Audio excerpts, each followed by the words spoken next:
currently working on a monster catching game titled Buddymon, and one of the questions I get all the time is about how exactly the catching system is going to work.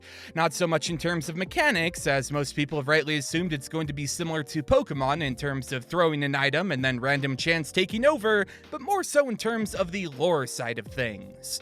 Many people want to know what device will be used to capture the monsters in my game. Is it going to be like the Pokeball capsule or something a little more Wild West inspired? And so today, I want to go over all the current lore I have for Buddymon's capturing item, the Buddymon Charm. Before we get started, one quick note is that I'm still writing and figuring out the world of Buddymon, so any lore or story elements I talk about today are subject to change when the final game releases. It's also worth noting that much like my Pokemon fanfiction, I like to write a lot of pretty in-depth lore, so buckle in, cause we're going on a pretty long trip today. Okay, without further ado, let me take you through the concept of Buddymon Charms. Before we get into the contemporary charms you'll be using during the actual Buddymon game, I want to take you back to the past for the origins of said charms. While each region in the Buddyverse discovered their own way to bond with and capture Buddymon, such as special weapons or even tools, today let's just focus on the ancient tattoos method, which is seen as one of the big progenitors for the modern Buddymon charm. Way back in the past, many of the Buddyverse's ancient tribes, such as Orolons, would live together in harmony with nature and Buddymon. Much like in the present day, humans and their Buddymon worked and played together, and their connection was much more than just that of a pet and an owner. Tribe members who bonded with a Buddymon so much so that both their soul and their partner creature's soul were in tune, had a special ceremony held in their honor. In this service, they would receive a special tattoo made from a mystical ink, and their soul and their Buddymon's soul would be bonded together via the tattoo's insignia. Symbolically, the idea of a human and Buddymon's souls aligning and supporting each other, so much so that you adorn yourself with a marking that embodies them, was a very important experience to ancient peoples around the Buddymon world. As part of this process, it was said that both souls acting as one made their power unlimited, and as long as the bond was kept between the two, the tattoo would never fade. As far as more immediate benefits, a person with a bonded tattoo could store and summon the Buddymon that was bonded to them right from the insignia itself. The unique resin used for this bonding tattoo was made from a combination of different materials, with the main ingredient being a type of powder made from minerals that would later be used as a core component in modern-day charm making, such as celestialite. Other items of importance, either specific to the tribe the human belonged to or of sentimental value to the trainer and their Buddymon, would be integrated into the tattoo ink as well. Interestingly enough, the mystical resin used for the tattoos had a tendency to evolve to reflect both the bond of a human and their Buddymon and the Buddymon itself. If a Buddymon evolved, the human wearer's tattoo would change in design, and if a bond between human and Buddymon was going poorly, that would be reflected in the tattoo by it being faded or sometimes even broken or peeling. An important note about the bond tattoo is that not everyone in ancient times chose to get one. Only people who had a special link or connection to a Buddymon were eligible for the treatment, and even then, the rarity of the materials and difficulty to make the tattoo properly were other factors that limited their use.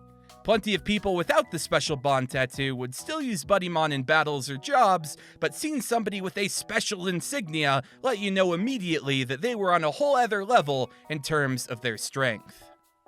Though Buddymon tattoos aren't as common in the modern day as they were in the ancient past, older people or those who grew up in culturally heavy communities often have them. There's also more modern-day tattoos that don't have the cultural heritage some people opt to get with their Buddymon as well. All in all, the tattoo form of charms helped shape the Buddymon world's culture and way of expressing their love of Buddymon, and it was a crucial stepping stone to the contemporary charms used in the present. Speaking of which, this gets us to the actual creation of the Buddymon charm itself. At an unknown point towards the end of the ancient era, a physical charm that could capture a Buddymon was created. There's many conflicting reports on where, when, and how the first proto-charm was made, though we do know that when they were introduced to the general population, they spread through the world like wildfire. Ancient literary documents shed some light on how much of a paradigm shift charms brought to the world, and without the need for permanent tattoos or needing years of a connection with a Buddymon to capture one, more people than ever started bonding with and raising Buddymon. In fact, with monsters now being contained in specific objects, people could trade Buddymon with one another and engage in commerce over buying and selling charms or the actual monsters themselves. At this point, charmsmiths would spend centuries trying to figure out the exact methods needed for creating charms. Through trial and error, using dozens of different materials and crafting methods, a general guideline for constructing charms was eventually created. There are two main components needed to make a Buddymon charm. The first is a core. This is a special type of material that has the power to capture a Buddymon and handles most of the magic-like aspects of the device. Only very specific material can be made into cores, such as the previously mentioned celestialite or the incredibly rare thalassolite, and even then, it has to be treated and crafted with care by a dedicated specialist before it can be used as a core. Natural core materials are very rare to find, so humans came up with a way to create a synthetic core in the early to mid-1900s. This is a type of core that can be mass-produced for charms, though it is made out of a cheap material and doesn't have a very high capture rate as a result. The most common material used for these synthetic charms is called synthesite, but other man-made core materials have begun popping up in recent years. The other component needed to make a charm is a shell or casing. This is the diamond-shaped structure that surrounds the core and makes up the bulk of a charm's mass. A shell can be made out of many different materials, such as wood, iron, gold, emerald, etc. It was thought for centuries that the diamond-shaped casing was important for a charm to function properly, but that has since been proven false. People still utilize the diamond shape, however, out of a nod to the iconic and cultural significance it had. Once forged together, the core and the casing work together to make a Buddymon charm. The components talk to one another in a way, and by working in tandem, charms can have many different properties, like a charm that captures water-type Buddymon easier, one that works better in caves or at night, or a charm that increases a Buddymon's happiness.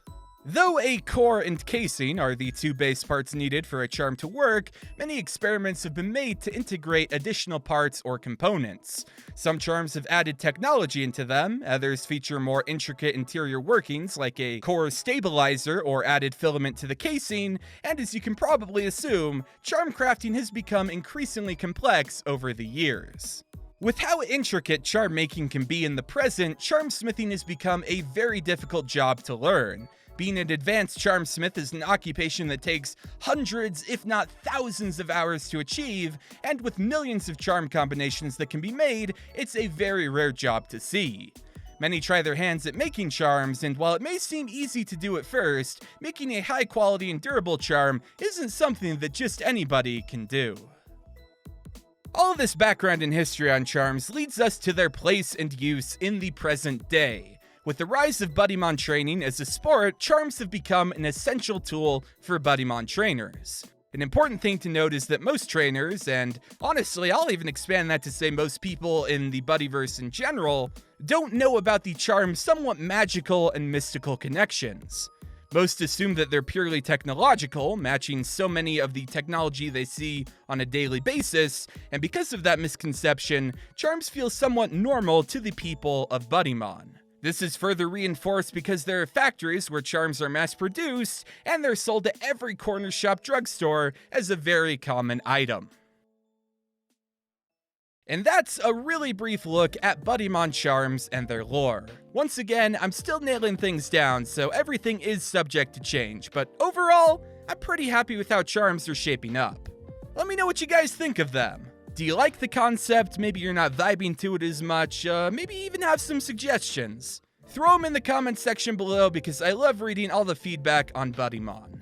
Thank you guys so much for watching this video, and I'll catch you guys later.